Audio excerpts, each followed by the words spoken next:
Bharatiya Janata party సిద్ధాంతం ఏంటంటే first దేశం, ఉమ్, మతం కూడా కాదు, ఫస్ట్ దేశం, రెండోది ధర్మం. అదే ఇతర మతస్థులకు ముస్లిమ్స్ ఉన్నారు, వాళ్ళకి ఫస్ట్ మతం ఉమ్, తర్వాత దేశం.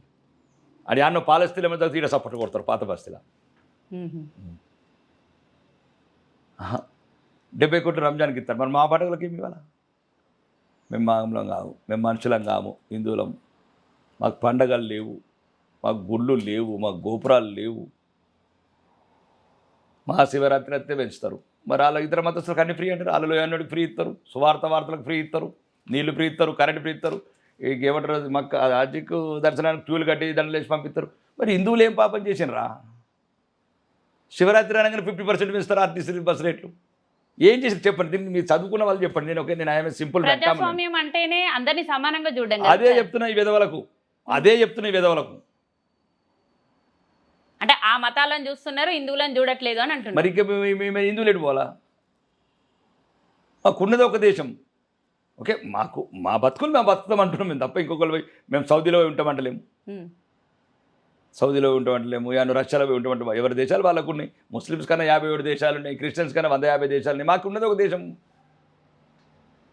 ఇప్పుడు కాశ్మీర్ క్లీన్ చేసినారు, ఈస్టర్న్ స్టేట్స్ క్లీన్ చేసినారు, వెస్ట్ బెంగాల్ సగం క్లీన్ చేసినారు, పాత బస్తీ అయితే మొత్తం ఓవర్ అయిపోయింది. మరి మేము ఎక్కడ పోవాలా, ఎక్కడ బతకాలా?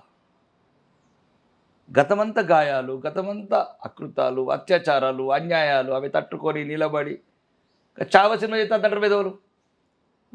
చావ సినిమా చూపిస్తే భయపడుతున్నారు ఈ కాంగ్రెస్ వాళ్ళు. ఆ పోలీసు వాళ్ళకి అడ్డు పెట్టుకుని అవి షోల్గా అంటే ఏదో ఒక వీరుడి చరిత్ర. ఇండోనేషియాలో రామనాటకం వేస్తారు, రామదర్బార్ వేస్తారు. ముస్లిమ్స్ మొత్తం అంటే ముస్లిం కంట్రీ అయినా కానీ వాళ్ళు చరిత్ర చెప్తున్నారు, మేము కూడా గతం చెప్తున్నాం. ఛత్రపతి సాంబాజీకి జరిగిన అన్యాయం ఏంది, ఈ దేశంలో జరిగిన హిందువుల మీద జరిగిన దాడి, పృథ్వీరాజ్ చౌహాన్ కళ్ళు వీకడం కాదు, ప్రతి చరిత్ర చెప్తున్నాం. కిల్ చేయని వాడు ఏం చేసిండు, 10,000 మందిని బౌద్ధ సన్యాసుల్ని, ఒక ప్రొఫెసర్లని అగ్నికౌతి చేసిండు ఒక్క రోజున. 80 లక్షల బుక్స్ని నలంద విశ్వాసం తగలబెట్టినోడి పేరు మీద రోడ్డు ఉంటుందండి. ఈ కాంగ్రెస్ వాళ్ళు మామూలు వాళ్ళు కాదండి. ఇలా అది వెంటాడి ఇప్పుడు 3 రాష్ట్రాలకు వచ్చింది. 3 రాష్ట్రాలు క్లీన్ చేసినామనుకో, క్లీన్. కాంగ్రెస్ విముక్త భారతే ఈ భారతదేశానికి ప్రశాంతత. భారతదేశం అందరం ఉండాల్సిందేనండి, ముస్లిమ్స్, క్రిస్టియన్స్, హిందువులు, ఇక్కడ పుట్టినోళ్ళు, ఈ నేల మీద పుట్టినోళ్ళు, ఈ నేల గాలి పీల్చిన వాళ్ళు, అందరికి సమాన హక్కులు ఉంటాయి. ఇది రాసి పెట్టుకోండి.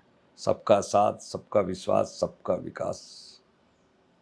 యువతకి ఏం చెప్పాలనుకుంటున్నారు మీరు? ఈ యువత రాజకీయాల్లోకి రావాలి, మార్పులు జరగాలి, ప్రజలందరికీ న్యాయం చేయాలంటే యువత ముందుకు రావాలంటారా? యువత చేతిలోనే ఉంది భవిష్యత్తు. ఈ విధవల చేతులు అయితే లేదు. ఈ కుటుంబ రాజకీయాలు కావచ్చు, లేకపోతే ఇంకా రకరకాల కులపిచ్చి రాజకీయాలు కావచ్చు, అవినీతి రాజకీయాలు కావచ్చు, వీళ్ళు నమ్ముకుంటే దేశాన్ని అమ్మేస్తారు, అందరూ పోతారు బయటికి. మళ్ళీ యువత ఆ బ్రిటిష్ వాడు వచ్చినట్టు బానిసత్వంలో ఉంటారు. ఇప్పుడు కాదు హెచ్వి భూములు అమ్మినట్లు, అవి అమ్మకపోతే బతకమన్నట్లు. ఇప్పుడు ఆ యువత పార మీద ఇస్తున్నాం కదా. ఇప్పుడు నిన్న మనం లాఠీచార్జ్ చేసింది ఏది? హైదరాబాద్ కంచాల ఎవరి మీద లాఠీచార్జ్ చేసినాం మేము? యువత పైన. అంతే. యువతనే బలవుతుంది సరైన నాయకులు ఎన్నుకోకపోతే. కాబట్టి యువత ఒకసారి ఆలోచించండి. ఈ నేల మీది, ఈ దేశం మీది, ఈ గాలి మీది కొందరు దుర్మార్గులైన రాజకీయ నాయకుల చేతుల్లో ఉండడానికి వీలేదు దేశం, ఈ రాష్ట్రం, ముఖ్యంగా ఈ రాష్ట్రం. యువత రావాలి. లేదు మీకు ఆలోచన, అందుకని కరెక్ట్ పోలింగ్ బూత్ కాడ మాత్రం కరెక్ట్ నిర్ణయం తీసుకోండి. వాడికి రాజకీయ లక్షణాలు ఏమున్నాయి, వీడు పేద ప్రజల పట్ల, సామాన్య పట్ల, రైతుల పట్ల, మహిళల పట్ల, విద్యార్థుల పట్ల, నిరుద్యోగుల పట్ల వీడు ఏ రకంగా స్పందిస్తాడు? వీడు వ్యాపారం చేయడానికి వచ్చిండా ఈ రాజకీయ నాయకుడు? లేదు వాళ్ళ కుటుంబాల కొడుకులను ఎంపీలు ఎమ్మెల్యే చేసుకుందుకు వచ్చిండ్రా? మీరు ఆలోచించండి. డబ్బే ప్రధానంగా, డబ్బు లేకుండా చాలామంది గెలుస్తున్నారు. మేము చూస్తున్నాం కదా, మన ఖానాపూర్ బొజ్జా అని ఉంటాడు, ఎడమ బొజ్జా, కాంగ్రెస్ నుంచి ఏం లేదు.